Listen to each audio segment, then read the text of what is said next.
Hello, welcome to this next Flip Preaching video. My name's Andy. We're going to look at the Gospel passage for the week to come so that we can unpack it before we hear this or preach it in a sermon. So today's passage, following on from last week's, is John 6:41 to 51. And we're continuing the discussion of what it means that Jesus is the bread of life, the bread from heaven.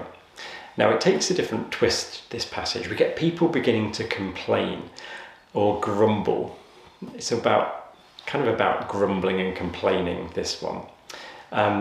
People are complaining that Jesus is saying these astonishing things about himself, that he's the bread that came down from heaven. And they're saying, no, it's just Jesus. We know his mum and dad.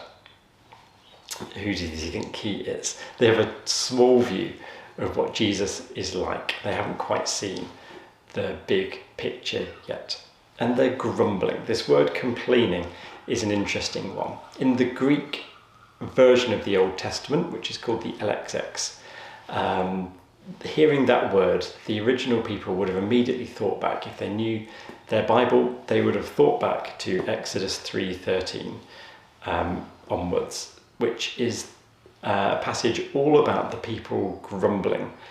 Actually, I need to check that. I don't think it is Exodus 13.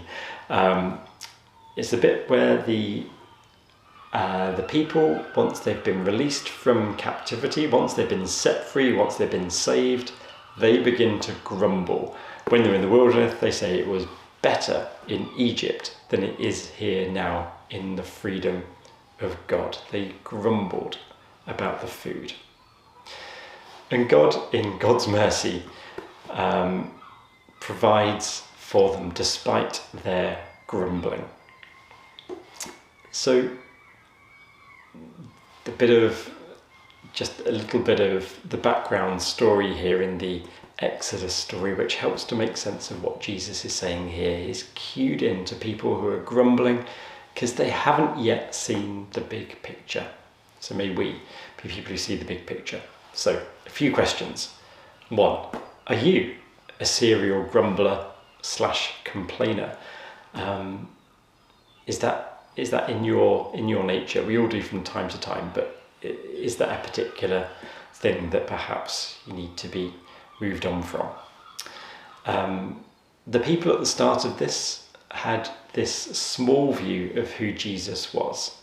And I wonder if that's something that you're guilty of too, whether your kind of view of God's work and the church is just too small, focused on practical details rather than the big picture. And 3, in that Exodus passage, God was remarkably gracious and kind to the people who were grumbling, despite all that he had done for them. So what does this tell us about God's character? And 4th, how's this good news today? Okay, thanks for being with me. We'll see you next time. Bye-bye.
I don't like the phrase watching church, but to take part in an online church service.